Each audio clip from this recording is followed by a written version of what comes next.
हरे कृष्णा, राधे राधे। हम सभी साधक सिया रघुवीर विवाह का श्रवण कर रहे हैं।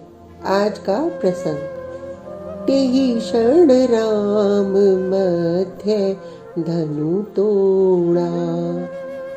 मेरी वो जनकपुर की सखियां, हंसी आती है उनकी एक एक बात याद करके। ये लिखते हुए सीता जी हंसती हैं। उनको हंसता हुआ देख वो सामने फुदक रही गिलहरी खुशी से उछलती है। वन के पक्षी चहक उठते हैं। हिरन के बच्चे जब देखते हैं वन देवी आज हंस रही हैं, तो वह भी ऊंची छलांग लगाते हुए इधर उधर भागते हैं और अपनी खुशी का इजहार करते हैं। मोर अपने पंख फैलाकर नाच उठते हैं। अरे, उस समय तो पूरा वन प्रदेश ही उत्सव की ऊर्जा में भर गया था। जब लक्ष्मण भैया क्रोध कर रहे थे और चिल्लाकर भरी सभा में कह रहे थे, मैं इस पिनाक को इसके मंजूषा सहित उठाकर फेंक दूंगा, तभी मेरे पिताजी ने उच्च सिंहासन पर बैठने का आग्रह किया था, ऋषि विश्वामित्र को और साथ में इन अपने शिष्यों सहित। ये सब लिखते हुए मैथिली हंस रही हैं। बड़े राजकुमार ने इशारा किया, आंखें तरेरी छोटे राजकुमार को। हाँ, तुम मत तोड़ना पिनाक, नहीं तो मैं कुंवारा रह जाऊंगा। पीछे से आकर मेरी सखी मेरे कान में बोल गई थी। यही कह रहे हैं बड़े राजकुमार अपने छोटे से। देखो देखो, आंखें दिखा रही हैं। होने वाला ससुराल है, ज्यादा नहीं बोलते। पीछे से सखियां बोले जा रही थीं, मुझे ही सुना रही थीं और मुझे हंसी आ रही थी उन बदमाश सखियों की बातें सुनकर। होने वाले ससुर जी हैं, ज्यादा नहीं बोलते। ये सारी आवाजें मेरे सखियों की थी, जो पीछे से कुछ न कुछ बोले जा रही थी। चुप रहो, मैंने एक बार पीछे मुड़कर देखा और इशारे में ही कहा था, चुप रहो। ओह, बुरा लग गया, अभी से बुरा लग गया। चुप रहो, कितना बोलती थी मेरी सखियां। उच्च सिंहासन पर विराजे हैं अब ऋषि विश्वामित्र और उनके अगल बगल दोनों अयोध्या के राजकुमार। सभा स्तब्ध है। अभी भी छोटे राजकुमार के नथुने फूले हुए हैं। क्रोध अभी भी है, पर मर्यादा के चलते चुप हो गए हैं। सबकी दृष्टि अब राजकुमारों पर ही टिक गई है कि आगे अब क्या होगा। तभी, हे राम, उठो और पिनाक को तोड़ दो, ऋषि विश्वामित्र ने आदेश दिया था। सब लोग देख रहे हैं। श्री राम उठे, अपने गुरुदेव के चरणों में प्रणाम किया और पिनाक की ओर बढ़ चले। मैं अपने पिताजी को देखने लगी थी कि इनको देखकर पिताजी की मानसिक स्थिति कैसी हो रही है। मेरे पिताजी प्रसन्न थे। वो कभी हाथ जोड़ रहे थे अपने आराध्य भगवान शंकर को, तो कभी श्री राम को देखकर उनके हृदय में वात्सल्य उमड़ रहा था। उनको लग रहा था मैं कहूँ सावधानी पूर्वक पिनाक उठाना, पर कह नहीं पाए, क्योंकि कहीं ये कहना भी उनको बुरा न लग जाए। मेरे पिता जनक जी आज तनाव भरी मानसिक स्थिति से गुजर रहे थे, क्योंकि अब यही श्री राम ही अंतिम आस थे। अगर इनसे पिनाक नहीं टूटा तो उनकी बेटी जानकी कुंवारी ही रह जाएगी। मैं अपने पिताजी को जानती हूँ, बेटी ही तो जानती है अपने पिता को। मैं देख रही थी अपलक नेत्रों से मेरे पिता श्री राम को देखे जा रहे थे। उनके चेहरे में विभिन्न भावों का उदय हो रहा था। ये उत्तरीय बांध लो वत्स, इस पीताम्बरी को कमर में कस लो। या मेरे पिताजी को लग रहा था पीताम्बरी को कस लेंगे तो शायद कुछ शक्ति आ जाए और पिनाक टूट जाए।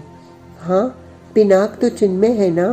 एकाएक ये विचार भी कौंधा होगा मेरे पिता के मन में। वो हाथ जोड़कर कुछ ही क्षण प्रार्थना की मुद्रा में आ गए थे। मानो मुझे तो लगा पिनाक की ही स्तुति कर रहे थे। हल्के हो जाना पिनाक। राजीव नयन श्री राम मत गज की तरह शांत भाव से चल रहे थे पिनाक की ओर। हाँ, उस समय उनके मुखमंडल में न खुशी थी न चिंता, जैसे कोई महायोगी। ऐसा मुखमंडल था उस समय श्री राम का। मैं देख रही थी।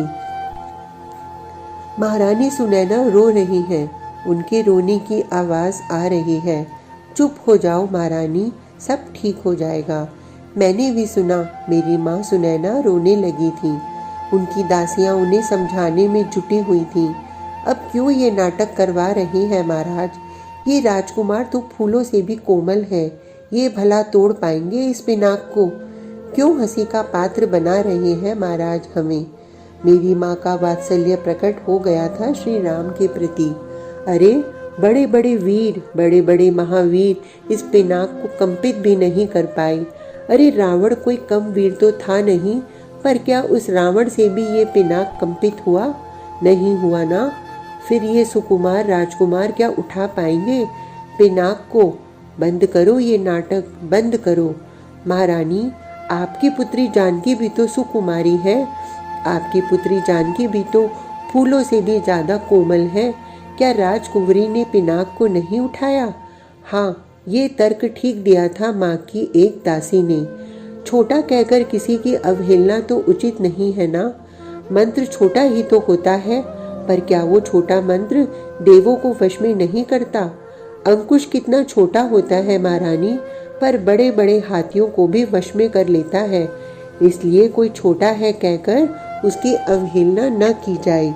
और आगे क्या पता विधाता ने क्या लिखा है।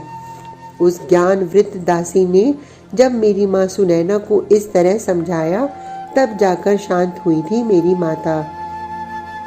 मैं देख रही थी मेरे समस्त नगर के गणमान्य व्यक्ति सब उस सभा में उपस्थित थे और सब लोग हाथ जोड़कर प्रार्थना कर रहे थे। कोई कोई तो अपने जीवन का समस्त सुकृत ही श्री राम को दे रहे थे, इसलिए ताकि वो पिनाक को तोड़ सके। कितना स्नेह था मेरे जनकपुर वासियों का मेरे प्रति। श्री राघवेंद्र पिनाक के पास जाकर खड़े हो गए थे गंभीर मुद्रा में।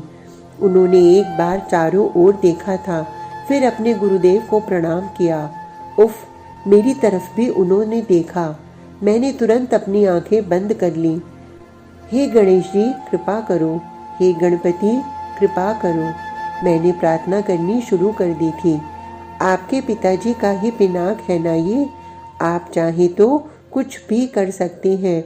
आज आप मेरे ऊपर कृपा बरसाएं गणपति। मुझे कोई अहंकार नहीं है कि मैं निष्काम भक्ता हूँ आपकी। मैं सकाम हूँ और ये कहते हुए मुझे खराब भी नहीं लग रहा।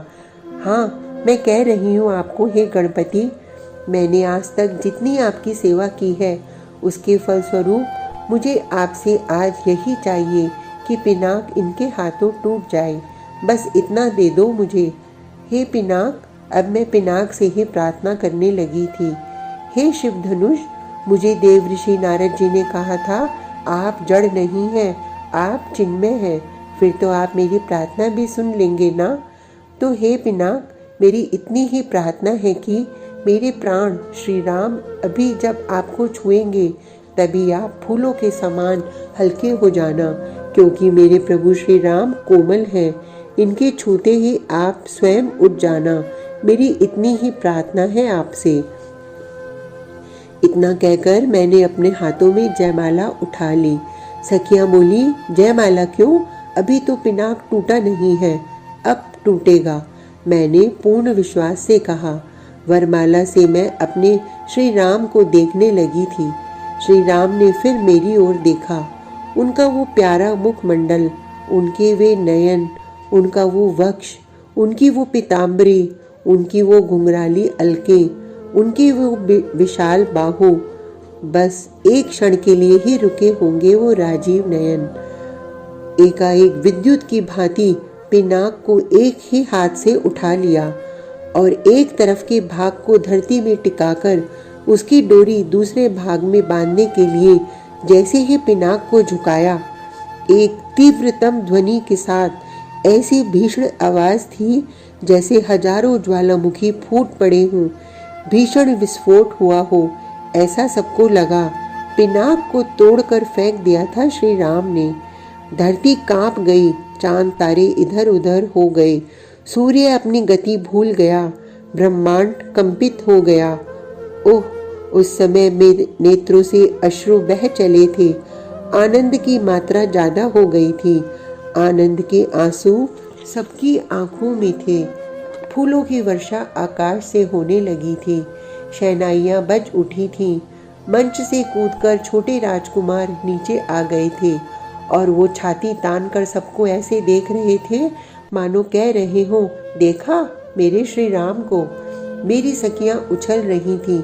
मेरी समझ में नहीं आ रहा था कि मैं क्या करूं। मेरा मन कर रहा था मैं नाचूं, मैं गाऊं, मैं खुशी मनाऊं। पूरा जनकपुर झूम उठा था। श्री अवधेश कुमार की जय जयकारा लगवा रहे थे लक्ष्मण भैया और सब लोग जय जय जय किए जा रहे थे।